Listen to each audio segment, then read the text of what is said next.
ప్రభునామమునకు మహిమ కలుగును గాక. ఈ ఉదయకాల సమయ రీతిగా దేవుని యొక్క వాక్యాన్ని మీ అందరితో పంచుకునే ధన్యతను ప్రభు నాకు ఇచ్చినందుకు దేవునికి మొదటిగా కృతజ్ఞతాస్తుతులు చెల్లిస్తున్నాను.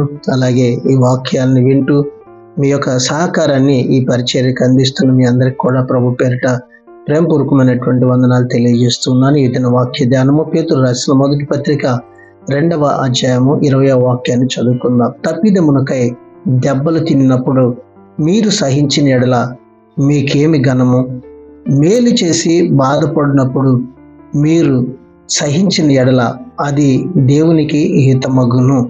దేవుడు ఈ వాక్యమును మనందరి వినికిడిలో దీవించి ఆశీర్వదించునుగాక. దేవుడు తనకు ప్రత్యేకమైన ప్రజలుగా ఉండేందుకు మనల్ని పిలిచినప్పుడు మంచి చేసినందువల్ల బాధలు అనుభవించడం కూడా ఆ పిలుపులో భాగమే. ఈ విధంగా బాధలు పడిన వారిలో క్రీస్తు గొప్ప ఉదాహరణగా మనకి ఉన్నాడు.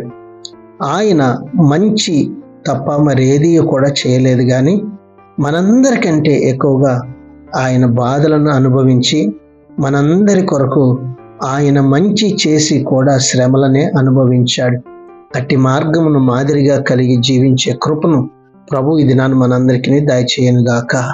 ప్రార్థన. మహాగణుడా, మహోన్నతుడా, మంచి యేసయ్యా, నీ మహాకృపను బట్టి ప్రేమించి మరొక నూతన దినాన్ని మాకు ఇచ్చినందుకు నీకు వందనాలు, స్తోత్రాలు చెల్లిస్తూ మేము అన్ని విషయాలలో ప్రభువా మంచిని మాత్రమే చేస్తూ నీ మార్గములను అనుసరించి జీవించే ధన్యతని మాకందరికీ దయచేయమని యేసు పరిశుద్ధ నామమును బట్టి ప్రార్థించి అడిగి వేడుకుంటున్నాము తండ్రి.